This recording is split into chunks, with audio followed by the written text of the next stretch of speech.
رات گہری تھی، مگر 4 برس سے بچھایا گیا جال آخرکار سمٹنے والا تھا۔ ہما کے نواحی گاؤں نبع الطیب میں ایک شخص بے خبری کی نیند سو رہا تھا۔ اسے اندازہ بھی نہ تھا کہ اس کے ماضی کے سائے دروازے تک پہنچ چکے ہیں۔ 24 اپریل 2026 کی صبح شامی سیکیورٹی فورسز نے گھر کا گھیراؤ کیا اور چند لمحوں بعد شام کے بدنام ترین جنگی مجرموں میں شمار ہونے والا امجد یوسف ہتکڑیوں میں تھا۔ یہ گرفتاری اچانک نہیں ہوئی تھی، اس کے پیچھے برسوں کی خاموش محنت، غیر معمولی ذہانت اور پھولابی اعصاب کار فرما تھے، اور اس پوری داستان کے مرکز میں تھیں انصار شہود، جو یونیورسٹی آف ایمسٹرڈیم سے وابستہ شامی محقق ہیں۔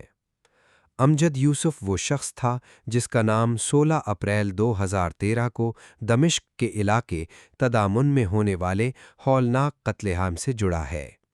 اس دن درجنوں نہتے شہریوں کو گڑھے کے کنارے لا کھڑا کیا گیا، گولیاں برسائی گئیں اور پھر لاشوں کو آگ کے حوالے کر دیا گیا۔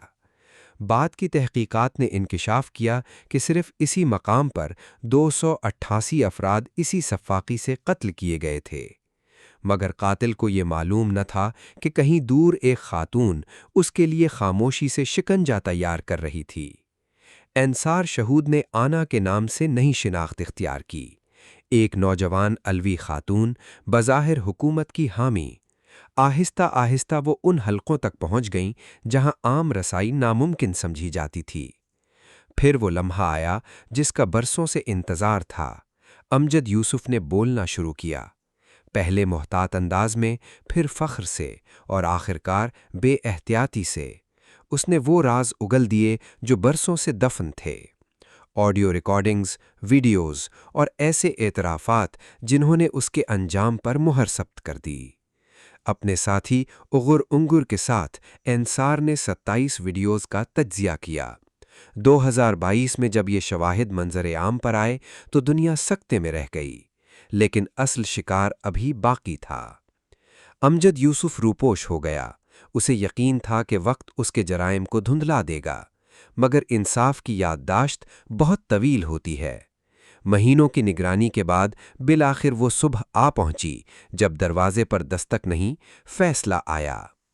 دمشق میں خبر پھیلتے ہی خوشی کی لہر دوڑ گئی۔ برسوں سے انصاف کے منتظر خاندانوں نے سکون کا سانس لیا۔ یہ صرف ایک گرفتاری نہیں تھی، یہ اس یقین کی فتح تھی کہ ظالم چاہے کتنا ہی طاقتور کیوں نہ ہو، ایک دن اس کے قدم لڑکھڑاتے ضرور ہے۔ ہر ہیرو تلوار نہیں اٹھاتا، کچھ صرف سچ کا چراغ تھامتے ہیں، اور اسی روشنی میں درندے بے نقاب ہو جاتے ہیں۔